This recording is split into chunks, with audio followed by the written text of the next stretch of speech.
नंदू अपनी पत्नी हेमा के साथ रहता था। उनकी शादी को 8 साल हो चुके थे, लेकिन अभी तक उन्हें कोई भी संतान नहीं हुई थी। उनकी आर्थिक स्थिति भी सही नहीं थी। नंदू मजदूरी करके अपने घर का गुजारा करता था। एक दिन नंदू काम करने जा रहा होता है। तुम कल अपना खाना घर ही भूल गए थे। पूरे दिन भूख में कैसे काम करा होगा, और आज तो घर में कुछ भी नहीं है, बस थोड़ा सा आटा बचा हुआ था। उस आटे से केवल 1 रोटी ही बनी है। ये लो, तुम ये रोटी समय से खा लेना, कल भी खाली पेट काम करते रहे। नंदू उस रोटी को लेकर काम के लिए निकल जाता है। रास्ते में उसे एक बहुत ही बूढ़ा आदमी मिलता है। उसको देखकर लगता है जैसे उसकी उम्र 100 वर्ष से अधिक हो। वो बहुत ही ज्ञानी होता है। वो बूढ़ा आदमी नंदू से कहता है, मेरे ऊपर दया करो, मैं बहुत भूखा हूँ। कल रात से मैंने कुछ नहीं खाया है। ईश्वर के लिए मुझे कुछ खाने को दे दो, ऊपर वाला तुम्हारा भला करेगा। बाबा, ये खाना तो मैं अपने लिए ले जा रहा था। मैं पूरे दिन मजदूरी करता हूँ, अगर मैंने नहीं खाया तो मुझसे सही से काम नहीं होगा, और फिर मेरा मालिक मुझे आज की मजदूरी के पैसे भी नहीं देगा। वैसे भी मेरे पास केवल 1 ही रोटी है। लेकिन बाबा, तुमने भी कल से कुछ नहीं खाया है, इसलिए इस रोटी पर तुम्हारा ज्यादा हक है। लो बाबा, इस रोटी को तुम खा लो। नंदू अपनी रोटी उस बूढ़े आदमी को दे देता है। बूढ़ा आदमी बहुत भूखा होता है, इसलिए वो रोटी वो तुरंत खा लेता है। बेटा, तुमने मेरी इस बुरे समय में सहायता की। तुमने अपनी 1 रोटी मुझे दे दी। मैं तुम्हारी किस प्रकार सहायता करूं? बाबा, मेरी कोई संतान नहीं है। कृपया आप मेरे लिए ईश्वर से प्रार्थना करें कि ईश्वर मुझे संतान का आशीर्वाद दे। मैं लंबे समय से संतान की इच्छा कर रहा हूँ, लेकिन अब तक मेरी दुआ पूरी नहीं हुई है। मुझे आपकी दुआ से आशा है कि ईश्वर मेरी प्रार्थना को स्वीकार करेगा और हमें संतान का सुख प्रदान करेगा। मैं अभी तुम्हारे लिए ईश्वर से प्रार्थना करता हूँ। ईश्वर तुम्हारी मनोकामना को पूरा करे और आपको संतान का सुख प्रदान करे। कुछ ही दिनों में नंदू की पत्नी के यहाँ 2 जुड़वा बच्चे होते हैं। बच्चों के जन्म के बाद नंदू की पत्नी बहुत बीमार रहने लगती है। एक दिन वो नंदू से कहती है, नंदू, मेरी सेहत अब ठीक नहीं हो पाएगी। डॉक्टर भी कह चुके हैं कि अब मेरी हालत में कोई सुधार की उम्मीद नहीं है। मुझे लगता है कि मेरा समय आ गया है। मेरी आखिरी ख्वाहिश यही है कि तुम इन बच्चों का अच्छे से ध्यान रखना। इन्हें कभी भी अपने प्यार और देखभाल से वंचित मत करना। अब ये पूरी तरह से तुम्हारी जिम्मेदारी है। हेमा, तुमने इतना सब कुछ सहा है और अब हमें छोड़कर जा रही हो। मुझे पता है कि ये बहुत कठिन समय है, लेकिन मैं तुम्हारी बातों को दिल से मानूंगा। मैं इन बच्चों की हर जरूरत का ध्यान रखूंगा, उन्हें प्यार और सुरक्षा दूंगा, जैसा तुम चाहती थी। इनकी हर खुशी और दुख में मैं हमेशा उनके साथ रहूंगा। मुझे विश्वास है कि तुम अपनी जिम्मेदारी निभाओगे। हेमा, तुमने अपनी पूरी जिंदगी इनकी प्यार और अच्छे से देखभाल की है। मैं भी तुम्हारी तरह इनकी खुशियों की रक्षा करूंगा और उनकी परवरिश अच्छे संस्कारों के साथ करूंगा। तुम्हारी यादें हमेशा मेरे दिल में बसी रहेंगी और मैं इन बच्चों को तुम्हारी तरह ही प्यार करूंगा। मुझे सुकून है कि तुम ऐसे समझदार और दयालु इंसान हो। अब मुझे शांति मिलती है ये सोचकर कि मैं जा रही हूँ, लेकिन मेरे बच्चों के पास तुम्हारा प्यार और सुरक्षा है। मैं तुम्हारे इस विश्वास को कभी भी नहीं तोड़ूंगा हेमा। तुम्हारी यादों और आदर्शों को हमेशा अपने दिल में रखूंगा और इन्हीं के साथ बच्चों को बड़ा करूंगा। इतना सुनकर नंदू की पत्नी की मृत्यु हो जाती है। नंदू दिन रात मेहनत करके अपने बच्चों को पालने लगता है। यूं ही कई साल बीत जाते हैं। अब नंदू के बच्चे जवान हो जाते हैं, तो नंदू को अपनी बेटी की शादी की चिंता होने लगती है। बेटी, तुम्हारी शादी की चिंता मुझे बहुत परेशान करती है। तुम्हारी माँ चाहती थी कि हम तुम्हारी शादी बहुत ही धूमधाम से करेंगे, लेकिन मेरे पास इतने पैसे नहीं है कि मैं तुम्हारी शादी सही तरीके से कर सकूं। इतनी मेहनत के बावजूद मैं सब कुछ ठीक से नहीं कर पा रहा हूँ। मैं चाहता हूँ कि तुम्हारी शादी में कोई भी कमी न रहे। पिताजी, आप परेशान मत होइए। आपकी मेहनत और प्यार ने हमें कभी भी किसी चीज की कमी महसूस नहीं होने दी, और आप शादी की चिंता मत कीजिए। हम साथ मिलकर हर मुश्किल को पार कर लेंगे। आपका साथ ही हमारे लिए सबसे बड़ी चीज है। पिताजी, दीदी सही कहती है। ईश्वर जरूर कोई रास्ता निकालेगा। आप चिंता करना छोड़ दीजिए। कुछ ही दिनों में नंदू अपनी बेटी शगुन की शादी वरुण नाम के लड़के से कर देता है। वरुण एक किसान होता है। उसके पास 5 बीघा जमीन और 2 गाय होती हैं। जमीन पर खेती करके ही घर का गुजारा होता है। शगुन की सास बहुत ही बुरी औरत होती है। वो हर छोटी से छोटी बात पर शगुन को परेशान करती है। देखो तो सही, कैसे आवारा ऊंट की तरह इधर उधर फिर रही है। शर्म लिहाज है कि नहीं, या वो भी बेच खाई? तेरी माँ ने कुछ सिखाया था या नहीं? क्या हुआ अम्मा जी, मुझसे कोई गलती हो गई है क्या? अरे तेरे से गलती कब नहीं होती, क्या हाल बना रखा है घर का, अभी तक झाड़ू भी नहीं लगी है, खाना तो पता नहीं कब बनाएगी, लोगों को भूखा मारने की सोचा है, समय से कोई काम नहीं करती है, बस लौंडी बनी फिरती है। अम्मा जी घर में बहुत सारे काम हैं, इतने सारे काम एक साथ करना बहुत मुश्किल है। खाना बनाना और झाड़ू पोछा करने को तू बहुत सारा काम कहती है। अरे जब तू नहीं थी तो मैं सारे काम समय से पहले ही कर दिया करती थी, लेकिन एक तू है, कोई भी काम ढंग से नहीं करती है। अगर मुझे पता होता कि तू इतनी बड़ी कामचोर है तो मैं अपनी बेटी की शादी तेरे साथ कभी नहीं करती। इतने में ही वरुण आ जाता है। क्या हुआ माँ, इतना शोर क्यों मचा रखा है?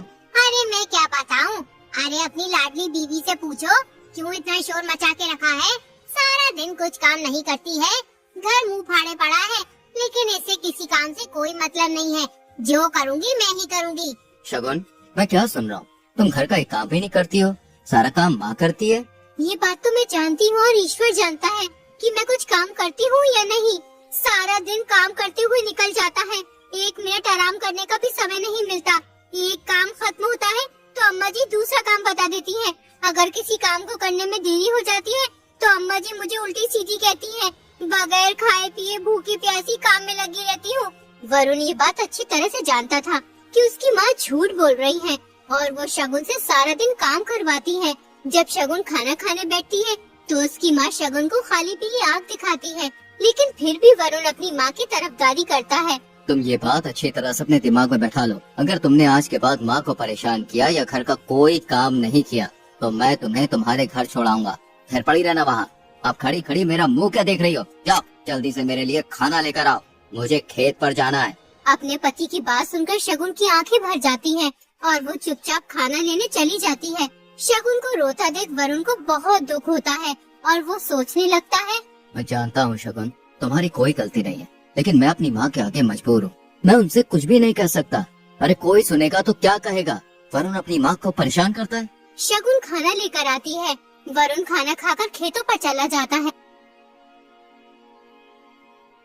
एक दिन शगुन को खबर मिलती है कि उसके पिताजी बहुत बीमार हैं, बचने की कोई गुंजाइश नहीं है, तो शगुन तुरंत अपने पिताजी से मिलने चली जाती है। मेरी बच्ची, मेरा शरीर अब और मेरा साथ नहीं देगा, तुम दोनों के लिए मैं परेशान हूँ। तुम्हारा भाई अभी कुछ नहीं करता, तुम अपने भाई की देखभाल करना, हो सके तो किसी अच्छी लड़की से इसकी शादी करवा देना। पिताजी, मैं अपने भाई का पूरा ख्याल रखूंगी, उसे कभी अकेला नहीं छोड़ूंगी। लेकिन पिताजी, हम तुम्हारे बिना कैसे रहेंगे? तुमने हमें कितनी मुसीबतों से पाल पोस कर बड़ा किया है और अभी वो अकेला छोड़कर जा रही हो। बेटा, ये जीवन का हिस्सा है, हम सबको एक न एक दिन जाना होता है। मेरी सबसे बड़ी ख्वाहिश है कि तुम और तुम्हारा भाई सुखी हो, मुसीबत में तुम दोनों एक दूसरे का सहारा बनना। पिताजी, हम आपकी कमी को कभी पूरा नहीं कर सकते, लेकिन हम वादा करते हैं आपकी दी हुई सीखों को कभी नहीं भूलेंगे और हर मुश्किल वक्त में एक दूसरे का साथ देंगे। आपकी उपस्थिति हमेशा हमारे दिलों में रहेगी। मेरे बच्चों, मैं तुम दोनों के साथ रहूंगा, तुम्हारी यादों में, तुम्हारे दिल में। नंदू की मृत्यु हो जाती है, उसका बेटा अनाथ हो जाता है। कुछ दिन के बाद शगुन अपने ससुराल चली जाती है, लेकिन वो हर वक्त अपने भाई सोहन की चिंता करती रहती है। वो सोचती है, सोहन घर में अकेला कैसे रहेगा, पता नहीं वो अकेला अपना ख्याल रख पाएगा भी या नहीं, कैसे खाना बनाता होगा, समय से खाता होगा कि नहीं, उसे मेरे बिना सब कुछ संभालना बहुत मुश्किल होगा। क्या मैं वापस जाकर उसकी मदद करूं? लेकिन फिर भी उसे अकेला छोड़ना तो पड़ेगा ही। एक काम करती हूँ, एक बार घर वालों से बात करके सोहन को यहीं बुला लेती हूँ। जब तक उसकी शादी नहीं हो जाती तब तक वो हमारे साथ इसी घर में रह लेगा। अगले ही दिन शगुन घर वालों से कहती है, मैं सोच रही थी कि अपने भाई सोहन को यहीं बुला लेती हूँ, वो अकेला कैसे रहेगा, मुझे उसकी बहुत चिंता हो रही है। कुछ ही दिनों में उसका विवाह हो जाएगा तो वो यहाँ से चला जाएगा। लक्ष्मी सोचती है, इसके भाई को यहाँ रखने में कोई परेशानी नहीं होगी, 2 रोटी खाएगा और पूरे दिन काम करेगा। अगर तुम चाहती हो कि सोहन हमारे घर में रहे तो उसे जंगल का सारा काम करना होगा, और दोनों गायों को चरा कर लाना पड़ेगा। उसके बदले हम उसे 2 वक्त का खाना दे दिया करेंगे। बेचारी शगुन को अपनी सास की ये बात सुनकर बहुत दुख होता है, लेकिन वो कर भी क्या सकती थी। और उसका पति ये सारी बात चुपचाप बैठा सुनता रहता है, अपने मुंह से एक शब्द भी नहीं निकालता। ठीक है माँ जी, मैं इन शर्तों को मान लेती हूँ। मेरे भाई को कोई भी कठिनाई ना हो, यही मेरी इच्छा है। अगले ही दिन शगुन अपने भाई के पास जाती है और अपने भाई को सारी बात बताती है। उसका भाई सोहन वहाँ रहने के लिए राजी हो जाता है। वो पूरे दिन दोनों गायों को चराता और जंगल में काम करता और रात को खाना खाकर घर के बाहर सो जाता था। एक दिन जब वो गायों को चराने जंगल में जाता है तो उसे एक अनजान आदमी मिलता है। वो सोहन से कहता है, तुम अकेले यहाँ पर क्या कर रहे हो? क्या तुम गायों को चराने का काम करते हो? मैं गायों को चराने का काम नहीं करता हूँ, ये मेरी गाय नहीं है।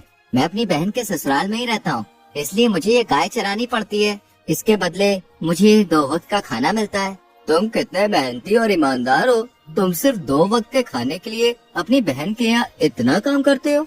तुम्हें यहाँ मेहनत करके कोई बहुत अच्छा जीवन नहीं मिलेगा। तुम मेरे साथ चलो, मैं तुम्हें एक अच्छा काम दिलवा सकता हूँ और तुम्हारे भविष्य को उज्जवल बना सकता हूँ। लेकिन मैं तो तुम्हें जानता भी नहीं हूँ, फिर तुम्हारे साथ मैं कैसे जा सकता हूँ? मैं यहाँ अपनी बहन के ससुराल में उसकी खुशी के लिए रहता हूँ। वो मेरी बहुत चिंता करती है, इसलिए मुझे लगता है कि कहीं और मुझे नहीं जाना चाहिए। तुम्हारी बात सही है, लेकिन तुम्हें अपने बारे में सोचना चाहिए। तुम्हारी बहन के घर में तुम्हें कितना कष्ट सहना पड़ता है। तुम पूरे दिन गायों को चराते हो, उसके बदले तुम्हें सिर्फ 2 वक्त का खाना ही तो मिलता है। मेरे साथ चलकर तुम एक नई शुरुआत कर सकते हो। अगर मैं तुम्हारे साथ गया तो मेरी बहन मेरी बहुत चिंता करेगी। वो मेरे बिना कैसे रहेगी? हमने अपने पिताजी से वादा किया था कि हर मुश्किल वक्त में हम दोनों एक दूसरे के साथ खड़े रहेंगे। मैं उसे यूं अकेला छोड़कर कैसे जा सकता हूँ? तुम्हारी बहन एक अच्छी महिला है, लेकिन तुम्हें उसके ऊपर बोझ नहीं बनना चाहिए। तुम्हारी वजह से वो अपने ससुराल वालों से कितनी बातें सुनती होगी। तुम्हारी बहन के लिए भी यही बेहतर होगा कि तुम एक ऐसा काम करो जहाँ तुम खुश रह सको और अपने जीवन को बेहतर बना सको। हाँ, तुम सही कहते हो। बहन के घर में बोझ बनने से अच्छा है कि मुझे कहीं और जाकर पैसे कमाने चाहिए, जिससे मैं एक अच्छा जीवन बिता सकूं। मेरी बहन के लिए भी यही बेहतर होगा। मैं तुम्हारे साथ चलने के लिए तैयार हूँ। बहुत बढ़िया, चलो अब हम चलते हैं, हमें काफी दूर जाना है। सोहन अनजान आदमी के साथ चला जाता है। शाम को जब सोहन घर नहीं लौटता तो शगुन को बहुत चिंता होने लगती है। वो अपनी सास से कहती है, माँ जी, सोहन अभी तक नहीं लौटा है। पता नहीं आज इसने इतनी देर क्यों कर दी।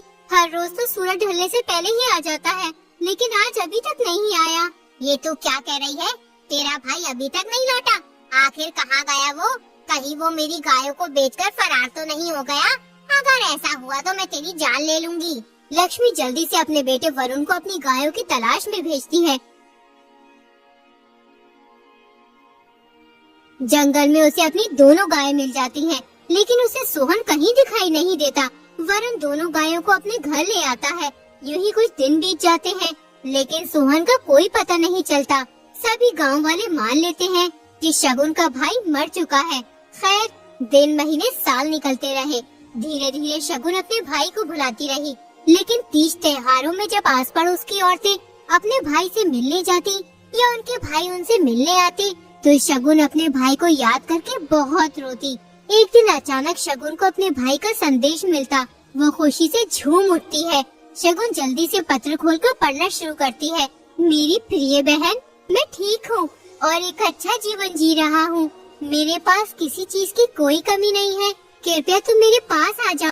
शगुन तुरंत अपने भाई से मिलने के लिए निकल पड़ती है। अपने भाई की धन दौलत देखकर शगुन हैरान रह जाती है। दीदी, तुम्हारे बिना मैं यहाँ तक कभी भी नहीं पहुँचता। ये सब धन दौलत तुम्हारी है। भाई तुम ठीक हो, यही मेरे लिए सबसे बड़ी संपत्ति है। मुझे धन नहीं चाहिए, तुम हमेशा खुश रहो, इससे ज्यादा मुझे कुछ नहीं चाहिए। तुम बगैर बताए अचानक कहाँ चले गए थे? तुम्हारे बाद मेरा रो रो कर बहुत बुरा हाल हो गया था। मैंने तुम्हें हर जगह तलाश करवाया था, लेकिन तुम्हारा कुछ पता नहीं चला। दीदी, मुझे एक अजनबी आदमी मिला था। उसने मुझसे कहा कि तुम यहाँ अपनी बहन के ऊपर बोझ बने हुए हो, मेरे साथ चलो, तुम्हें एक अच्छा जीवन मिलेगा। मैंने सोचा कि ये आदमी सही कह रहा है। मैं कब तक यूँ बहन के ससुराल वालों के टुकड़ों पर पलता रहूंगा? एक न एक दिन तो मुझे काम शुरू करना ही पड़ेगा। इसलिए मैं तुम्हें बगैर बताए आ गया। ऊपर वाले की दुआ से आज मेरे पास सब कुछ है। मेरे भाई, तूने सही किया जो तू वहाँ से चला गया। वरना आज भी तू मेरे ससुराल वालों की गुलामी ही कर रहा होता। तुझे देखकर आज मैं बहुत खुश हूँ। भाई तू अब शादी कर ले, तेरा घर बस जाएगा, फिर मुझे तेरी किसी बात की चिंता नहीं रहेगी। दीदी अब तुम मेरी चिंता करना छोड़ दो, मुझे अब कोई परेशानी नहीं है क्योंकि मैंने शादी कर ली है। तुम्हारी भाभी का नाम सोनम है, आओ मैं तुम्हें उससे मिलवाता हूँ। सोहन अपनी बहन को अपनी पत्नी सोनम से मिलवाता है। सोहन की पत्नी को देखकर शगुन बहुत खुश होती है। उसके बाद सोहन अपनी बहन को बहुत सारा धन देकर विदा कर देता है।